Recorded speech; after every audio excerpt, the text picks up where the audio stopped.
नमस्कार, मैं हूं पवन और आज हम आपको लेकर आए हैं वृंदावन के मानसरोवर में। और मानसरोवर का क्या इतिहास है, क्या यहाँ की पौराणिक कथा है। महाराज जी हमारे साथ बैठे हैं और इनसे यहाँ की जो जानकारी लेंगे। महाराज जी बताइए। बोलिए जय जय श्री राधे श्याम श्यामा श्याम।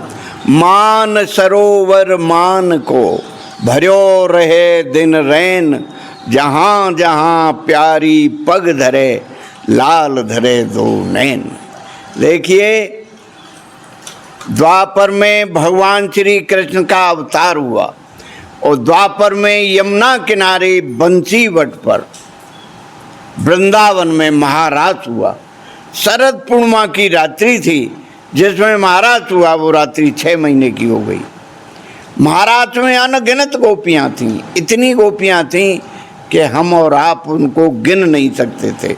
उनके पैरों में पायल और घुंघरू थे। उधर कैलाश पे प्रभु महादेव अपने प्रभु श्याम सुंदर और राधा रानी के भजन में बैठे थे। महादेव जी भज रहे थे, राधे कृष्ण राधे कृष्ण राधे कृष्ण राधे कृष्ण राधे कृष्ण। देखिए, महाराज में प्रभु ने एक ऐसी लीला की, जितनी अनगिनत गोपियां थीं उतने ही कृष्ण हो गए, इसीलिए उसको महाराज कहा गया। लेकिन प्रभु तो एक थे। हर गोपी को अपने साथ में कृष्ण दिखाई दे रहे थे, उसी गोपी को अन्य किसी गोपी के कृष्ण दिखाई नहीं दे रहे थे। ये लीला हर गोपी के साथ में हो रही थी। उसे अपने साथ में तो कृष्ण दिखाई दे रहे थे, लेकिन अन्य किसी गोपी के कृष्ण उसको दिखाई नहीं दे रहे थे। हर गोपी के मन में ये भाव था, ये कन्हैया सिर्फ मुझसे ही प्रेम करता है, अन्य किसी गोपी से ये प्रेम नहीं करता है। जब महाराज शुरू हुआ तो गोपियों के पैरों के पायल और घुंघरू बजने लगे, प्रभु की बंसी बजने लगी। महाराज में एक ऐसा मधुर संगीत पैदा हुआ जो कि तीनों लोकों में छा गया। वो इतना मधुर संगीत था, जिस किसी के कानों में वो ध्वनि गई वो महाराज की तरफ भागने लगा। चाहे वो देवता हो, मनुष्य हो, किन्नर हो, पशु पक्षी भी महाराज की तरफ भागने लगे। उधर कैलाश पे प्रभु महादेव जी के कानों में वो मधुर ध्वनि गई। प्रभु महादेव जी का भजन भंग हो गया। महादेव जी ने विचार किया, इतनी मधुर ध्वनि कहाँ से आ रही है जो कि मेरे भजन को भंग कर रही है, और ये ध्वनि मुझे अति प्रिय लग रही है। प्रभु महादेव जी ने अपने विवेक से पता लगाया तो उनको मालूम हुआ ये तो यमुना किनारे बंसी वट पर महाराज हो रहा है, मेरे प्रभु सिंहासन पर विराज रहे हैं। मैं भी चलूं, अपने प्रभु का दर्शन करूं और अपने नेत्रों को सफल करूं। माता पार्वती और प्रभु महादेव उसी क्षण कैलाश से चल दिए और उस जगह पर आए जहाँ महाराज हो रहा था। वहाँ महाराज के चारों तरफ माता पार्वती उस महाराज में प्रवेश हो गई। प्रभु महादेव जैसे ही महाराज में प्रवेश हो रहे थे तो जो पहरा दे रही थी गोपियाँ, उन्होंने उनको रोक दिया और प्रभु महादेव जी से कहा, देखो प्रभु, आप तो पुरुष हैं, आप इस महाराज में कैसे जा सकते हो।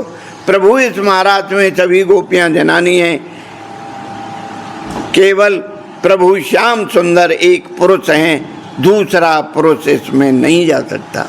महादेव जी गोपियों की इस तरह की बात को सुनकर बहुत निराश हुए और गोपियों से बोले, अरे गोपियों, मैं तो कैलाश से आया हूँ अपने प्रभु का दर्शन पाने के लिए।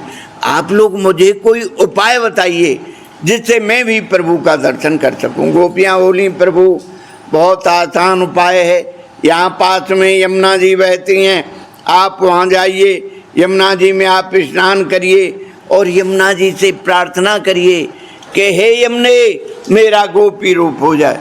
प्रभु महादेव जी ने यमुना जी में 3 डुबकियाँ लगाईं और प्रभु महादेव गोपी बन गए। जैसे ही प्रभु महादेव गोपी बने, यमुना जी ने तुरंत प्रकट होकर अपना सारा श्रृंगार दे दिया।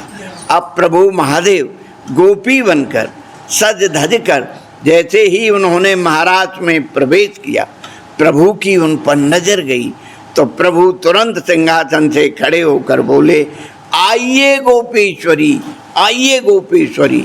बड़े आदर और सम्मान से गोपी बने महादेव जी को प्रभु ने अपने बराबर सिंहासन पर बिठा लिया।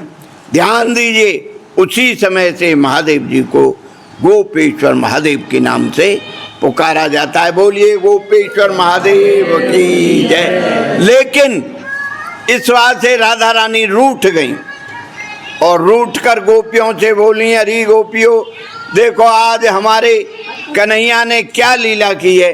आज एक नई गोपी आई है, न जाने कहाँ से आ गई है, काली कलूटी। उस काली कलूटी गोपी को प्रभु ने अपने बराबर सिंहासन पर बिठा लिया। जहाँ हम बैठते थे वहाँ बिठा लिया।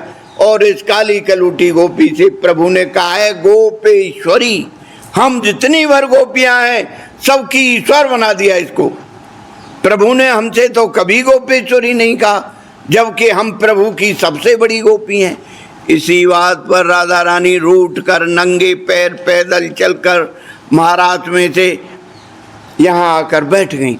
अब आप समझो, जब राधा रानी महाराज में चढ़ गई, महाराज बंद हो गया। प्रभु ने देखा यहाँ तो राधा रानी को चारों दिशाओं में ढूंढ रहे हैं और पुकार रहे हैं, हे राधे आप कहाँ हो, हे किशोरी जी आप कहाँ हो। देखिए, जिस रास्ते से राधा रानी यहाँ पर आई थी उस रास्ते में ब्रज की रज में राधा रानी के बहुत छोटे छोटे पैरों के चिन्ह बने थे। जब प्रभु राधा रानी को ढूंढ रहे थे, अचानक उनकी नज़र चली गई तो उन्होंने पहचान लिया, ये तो हमारी राधा रानी के पैरों के चिन्ह हैं। उन चिन्हों से प्रभु ने रज लेकर अपने मस्तक से लगाई और उन चिन्हों को प्रभु खोजते ढूंढते यहाँ राधा रानी के पास आए।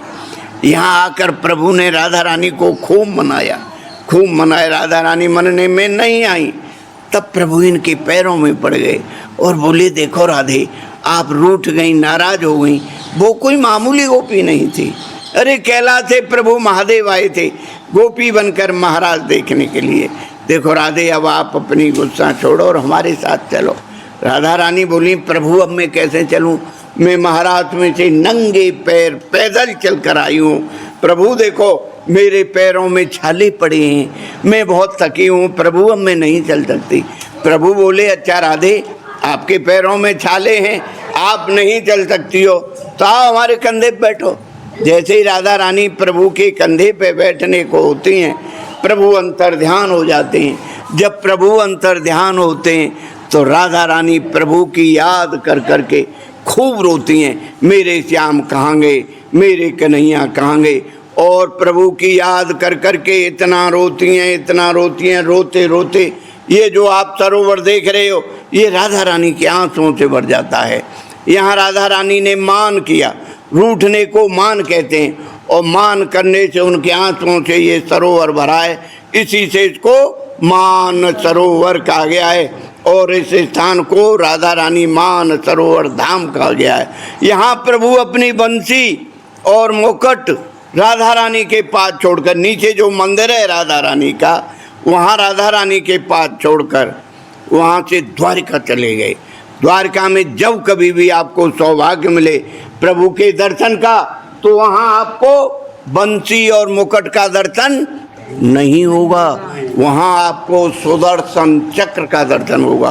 बंसी और मुकुट का दर्शन साल के 365 दिन यहाँ राधा रानी मंदिर में होगा। और देखिए, बंसी का दर्शन तो बिहारी जी में भी नहीं होता है, लेकिन साल में एक बार बिहारी जी बंसी धारण करते हैं। शरद पूर्णिमा के रात्रि के 12 बजे बिहारी जी में आरती होती है, उसी समय यहाँ राधा रानी मंदिर में आरती होती है।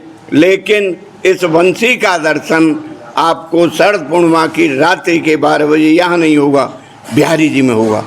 वो उतने समय तक जितने बड़ी पवित्र, ध्यान दीजिए, ये बड़ी पवित्र भूमि है, तपस्या की भूमि है, प्रेम की भूमि है, भक्ति की भूमि है।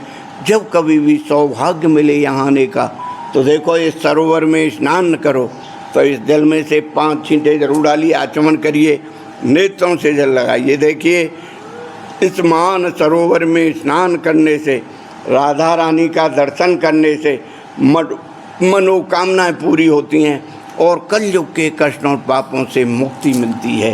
बोलिए जय जय जय जय।